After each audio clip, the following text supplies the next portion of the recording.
택함받은 나그네라는 제목으로 말씀을 증거하겠습니다. 이 2달간 잠언에 대한 이제 새벽 묵상이 끝나고 이제 베드로전서 들어갑니다. 베드로전서의 배경을 살펴보시면 베드로전서 5장 13절을 보시면 거기에 이 베드로 사도 베드로는 바벨론에 있는 교회가 너에게 무난한다라고 마무리하는 인사를 합니다. 베드로는 자기가 있는 곳이 바벨론이다라고 묘사하고 있어요. 그 당시에 그런 이름으로 불릴만한 도시가 뭐냐 하니까 로마인 것입니다. 가장 큰 박해자였던 네로 황제가 통치했던 당시의 로마입니다. 그래서 바벨론과 같이 굉장히 교회를 힘들게 하는 그러한 가장 중심적인 도시 로마에서 편지를 보냈다는 것이죠. 이 네로 황제는 기독교인을 박해한 유명한 황제입니다. 로마 시내에 불을 질렀어요. 그리고 그 불을 일으킨 자들이 그리스도인이다라고 그 잘못을 그리스도인들에게 돌립니다. 그래서 많은 기독교인들이 일 때문에 순교를 당하게 되고 또 그 교회 대표자였던 베드로가 순교를 하게 됩니다. 베드로 전서는 그런 대대적인 박해가 일어나기 직전에 쓰여진 편지입니다. 베드로가 보기에 이제 점점 세워지는 박해 강도를 느끼는 것입니다. 동일하게 롬의 지배 아래 박해받는 터키 북부에 있는 아까 우리 1절에서 읽었던 5 지방의 그 성도들에게도 이 편지를 보내면서 그들을 격려하고 위로하고자 함이었어요. 우리 1장 6절, 베드로전서 1장 6절을 같이 읽어보겠습니다. 시작. 그러므로 너희가 이제 여러 가지 시험으로 말미암아 잠깐 근심하게 되지 않을 수 없으나 도리어 크게 기뻐하는도다. 여러 가지 시험을 너희들이 겪게 되었다라고 사도 베드로는 말하고 있습니다. 여러분이 고난과 박해 가운데 직면했다는 소식을 내가 들었습니다. 고난은 잠깐이지만 잘 참고 연단을 받으면 주님의 칭찬과 영광과 존귀를 받을 것입니다. 이렇게 7절 이후에 그 약속들을 제시해주고 있어요. 그래서 성도들의 신분에 대해서 자부심을 가져라 이런 격려의 말씀이 있고요. 2장 9절에 보면 잘 나와 있습니다. 여러분 택하신 족속이요 왕같은 제사장이요 그의 나라요 그의 소유된 백성이라고 격려합니다. 선택받은 하나님 백성으로서의 삶을 잊지 말고 살라 이렇게 고난당한 백성에게 권면하고 격려하는 내용이 베드로전서의 내용입니다. 그래서 앞부분 두 부분인데 1장 1절에서 2장 10절까지는 교리적인 부분입니다. 그래서 구속받은 너희들이 구원받은 증거가 뭐냐 그것을 확실하게 알아야 한다는 그 설명들을 하고 있습니다. 그리고 2장 11절부터 이후에는 성도의 구체적인 삶이 무엇이냐 이것을 베드로 사도가 권면합니다. 그래서 우리가 오늘 본 부분은 구속의 확립, 확실히 구원받았다는 근거가 뭐냐 그것을 성부, 성자, 성령의 일하심으로 확립되었다 그 말씀이고 내일은 구속이 확립받은 자의 삶의 모습이 어떠하겠느냐 3가지입니다. 믿음, 소망, 사랑의 메시지로 알려주고 있습니다. 그리고 이제 그 이후에 2장 1절에서 10절 그 교리 부분 마지막 부분에는 구속받은 신분이 3가지다라고 묘사합니다. 그래서 거듭나서 새로 태어난 어린 아기다 너희들이 젖 먹는 아기다라고 하고 또 신령한 집을 세우는 산돌이다라고 표현하고 마지막은 택하신 족속 왕같은 제사장의 그런 하나님 백성의 신분이다는 것을 증거합니다. 이렇게 체계적인 교리와 신학으로 이 베드로 전서는 성도들을 격려합니다. 어떤 신학자는 이 베드로 전서가 아마 초대 교회 교육서가 아니었겠냐라고 주장하는 분도 있다고 해요. 여러 가지 박해 가운데 있는 성도들에게 가장 필요한 말씀이 뭘까? 예수 믿는 것 때문에 고난당하고 앞으로 다가올 큰 환난을 대비해야 될 사람에게 무엇이 필요할 것인가? 베드로 전서는 성경, 기본적 진리에서 힘을 얻을 것이라는 것입니다. 성경의 기초인 교리적인 지식을 통해 우리의 믿음을 견고하게 해서 고난과 박해를 극복하는 힘이 될 것을 가르쳐주고 있어요. 우리 21세기 우리가 우리 시대를 바라볼 때 우리 시대에도 기독교가 점점 여러 가지 위협들을 당하고 있는 현장을 봅니다. 세계적으로는 박해를 많이 당합니다. IS가 지배한 지역에 참 엄청난 테러를 통해서 많은 기독교인들이 지금 순교를 당하고 있습니다. 많은 뉴스, 지금도 계속 진행되고 있는 것이죠. 그리고 문화적으로 기독교 국가였다고 하는 그 유럽 쪽이나 북미 지역들이 이제 기독교 가치관들이 다 무너지는 모습을 보게 됩니다. 명목적인 이름만 기독교인 분이 다수지 실제로는 믿음으로 성경 말씀으로 살아내는 사람이 많지 않아요. 지난 뉴스를 보니까 오바마 대통령이 이렇게 토요일날 테러 당한 흑인 목사님이 계셨는데 그분의 장례식에서 추모의 말씀을 하면서 어메이징 그레이스, 이제 나 같은 죄인 살리신 그 찬송가를 불렀어요. 그 언론에서는 재임 기간 최고의 장면이라고 이렇게 이제 찬사를 보냈는데 그 전날에, 그 장례식 전날에 오바마 행정부는 미국 전역에 동성애를 합법화하는 법안을 통과를 시켰습니다. 그것도 이제 큰 업적이라고 칭찬해요. 기독교 국가인 것 같은데 미국이 실제로는 기독교적 가치관을 점점 버리고 있는 모습을 보게 됩니다. 백악관에 동성애자들을 위한 화장실을 따로 만들었습니다. 남자 화장실이 있고요, 여자 화장실이 있고 또 제3의 화장실, 성별이 왔다 갔다 할 수 있는 사람들을 위해서 화장실을 설치했다는 겁니다. 그들의 편의를 위해서 그럴 수 있지만 이 차별금지법으로 인해서 참 기독교적인 가치관이 많이 훼손되고 있다는 것입니다. 또 박해를 받게 된다는 것입니다. 동성애 결혼식에 꽃 부케를 이렇게 하는 것을 거부를 합니다. 꽃집 주인이 벌금을 100만 원 넘게 이렇게 벌금형을 받았습니다. 결혼식에 피자를 배달했는데 동성애 결혼식에서 내 신앙 양심상 할 수 없다 하니까 그 피자 가게도 벌금형을 처하고 피자 그 가게는 영업 정지에 처하게 됐어요. 그 다 올해 3월, 4월에 일어난 일이라고 해요. 올해 1월 달에 미국의 아틀란타시에 서방국장인 집사님이 계셨습니다. 이분은 성경 공부용 교재를 써서 자기 직원들에게 좀 나눠줬어요. 은혜를 받으려고 나눠줬겠죠. 근데 그 일로 인해서 해고를 당합니다. 왜냐? 그 책 내용 중에 동성애를 폄하하는 내용이 있다는, 성경 내용이 있다는 그것을 가지고 이분은 해고당했어요. 미국뿐만 아니라 영국에도 동성애에 대한 입장을 드러냈다고 해서 벌금을 당하거나 고소를 당하거나 해고당한 일들이 꽤 많이 일어나고 있습니다. 초대교회를 박해한 로마 제국 시대로 다시 돌아가는 거 아니냐 생각이 들어요.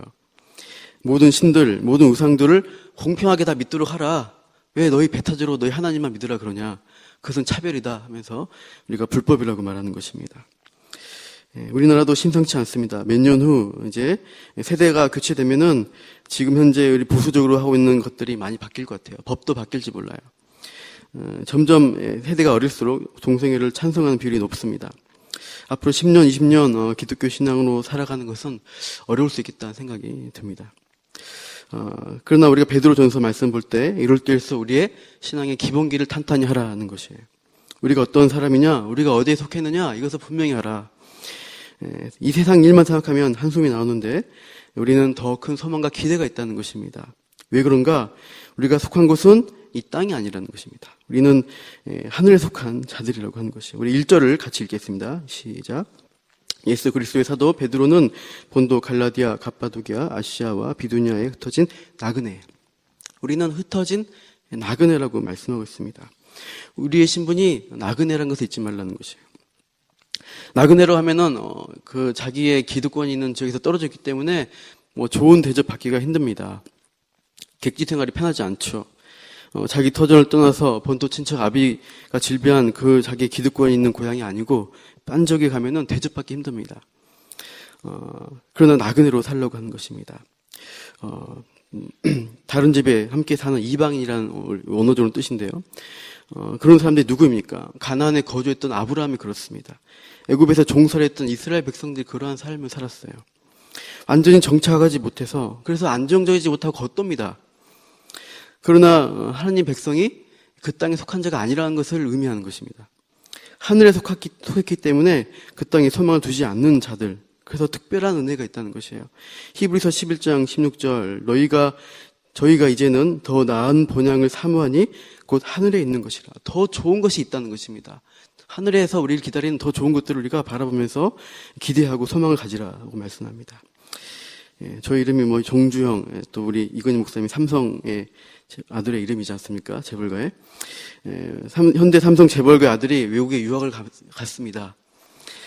기숙사에 살게 되고 언어와 문화가 다른 여러 나라의 사람들과 좀 살아가는데 불편하죠. 힘들죠. 편하지가 않습니다. 그러나 어떻게 됩니까? 공부를 마치고 때가 되면은 대저택에 있는 내 집으로 갈 수가 있어요.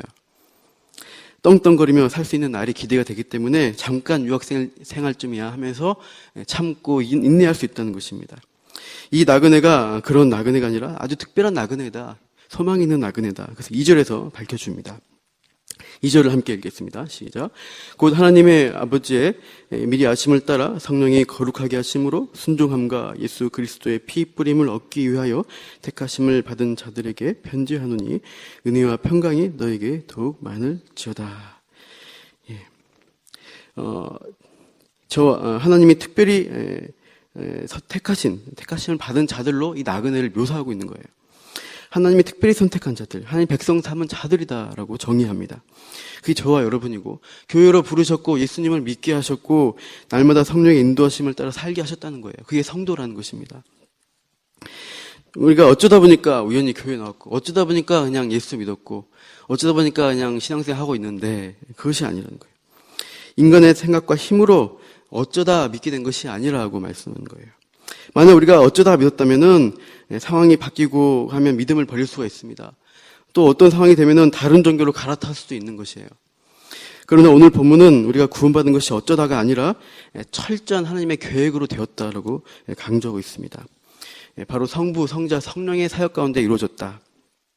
2절 초반부 보시면 하나님 아버지의 미리 아심을 따라 되었다라고 말씀해요. 창세전에 하나님이 계획하셨습니다. 그래서 우리가 선택받은 자로서 구원의 길로 지금 인도함을 받고 있는 것이에요. 빌립이라는 사람이 자기 친구 나다니엘에게 예수님을 보러 갑시다라고 권면합니다. 그러나 나다니엘은 예수님이 나사렛 출신이라고 그 나사렛에 무슨 선한 게 나겠냐라고 거부합니다. 그런데 나다니엘이 깨지는 장면은 무엇입니까? 주님이 나다니엘을 먼저 아셨기 때문이에요. 이는 참 이스라엘 사람이구나. 그 속에 간사한 것이 없구나라고 말씀하실 때 또 빌립이 부르기도 전에 네가 뭐가 나면 아래 있는 걸 내가 보았다라고 말씀합니다. 아니 나밖에 모르는 나다니엘은 나밖에 모르는 그 비밀의 장소를 예수님이 어떻게 하셨지? 거기서 거꾸로지면서 나다니엘은 당신이 하나님의 아들이시고 이스라엘의 참 임금이라고 신앙 고백하며 엎드러집니다. 하나님이 그냥 구원하시는 것이 아니라 분명히 알고 계십니다. 그래서 우리가 때가 되면 구원받게 되고 우리를 창세전에 계획하신 대로 인도해 가시는 것이에요. 그래서 우리가 우리 마음대로 어쩌다 보니 믿음에서 떠난다거나 버릴 수가 없게 되는 것입니다. 두 번째로는 성령 하나님의 거룩해 하심을 말씀하고 있어요. 그것을 우리가 택하심을 받았습니다. 원래 우리는 창조되었을 때 거룩한 존재였습니다. 그러나 아담의 범죄 이후에 죄가 들어왔고 우리는 타락한 존재입니다. 그래서 우리는 우리 힘으로 스스로 깨끗해질 수 없는 상태에 있어요. 그러므로 거룩한 성령께서 어떻게 하셔요? 성령, 거룩한 영이십니다. 그분이 오셔서 우리를 거룩으로 다시 회복되도록 우리를 인도해 가시는 그 일들을 하십니다. 성령으로 아니하고는 누구든지 예수를 주라고 하실 수 없습니다. 성령이 우리에게 구원과 거룩의 길로 구체적으로 실질적으로 인도해 가고 있어요. 지금 인도하시는 분이십니다. 세 번째 마지막으로 성자 하나님, 바로 예수 그리스도의 순종함, 예수 그리스도의 피 뿌림을 얻기 위해서 택하심 받았다라고 말씀합니다. 우리가 순종하는 것, 우리가 우리 피를 뿌리는 것도 아니에요. 우리의 공로가 아니라 예수님이 하신 순종, 십자가의 대속의 일들을 우리가 그 공로를 삼아서 우리가 죄 용서를 받게 되는 은혜를 입었습니다. 이렇게 성부, 성령, 성자의 일하심 때문에 구원이 확실하다는 거예요. 그러니까 우리가 이 구체적인 구원의 일들을 안다면은 고난을 이길 수 있다는 것을 말씀합니다. 그 이후에 3절에서 6절을 보시면 성부 하나님은 거듭나게 하신 일을 하신다는 것을 말씀하고 있고요. 6절에서 9절은 성자 하나님의 예수 그리스도의 확실한 약속이 주어져 있다라고 말씀합니다. 7절 한번 읽어보시죠. 7절 시작. 너희 믿음의 확실함은 불로 연단하여도 없어질 금보다 더 귀하여 예수 그리스도께서 나타나실 때 칭찬과 영광과 존귀를 얻게 할 것이니라. 확실한 이 구원, 약속된 구원이라는 것을 예수님의 이름으로 우리에게 주어지고 있습니다. 10절, 12절은 성령 하나님의 그리스도의 영의 증언, 확실한 계시가 있다라고 우리에게 알려주고 있습니다. 우리가 이 믿음 가지고 참 우리를 흔들고 우리 믿음을 흔들고 우리 신앙의 삶을 흔드는 이 시대 가운데서 우리가 우리 기본기를 가지고 확실함을 가지고 이 땅의 소망이 아니라 하늘의 소망을 두고 살아가는 저와 여러분 되시기를 축원합니다. 기도하겠습니다. 하나님, 우리의 구원이 거저 우연히 이루어진 것이 아님을 이 시간 말씀을 통해 알게 됩니다. 하나님, 성부 하나님께서 미리 하셨고 성령 하나님의 거룩히 하시는 그 역사하심으로 또 우리 예수 그리스도의 십자가의 대속과 그 온전한 순종으로 인하여서 우리 한 사람이 구원받게 되었습니다. 그 확실한 약속 가운데 또 그 하늘의 소망 가운데 우리가 오늘 하루하루 살아가게 하여 주옵소서. 우리를 넘어뜨린 세상의 가치관, 여러 가지 많은 하나님을 대적하는 이론들 가운데서 우리의 믿음을 굳게 지키고 우리 주변의 사람들에게 이 확신을 전하며 살아가도록 우리를 사용하여 주옵소서. 감사하며 예수님 이름으로 기도합니다. 아멘.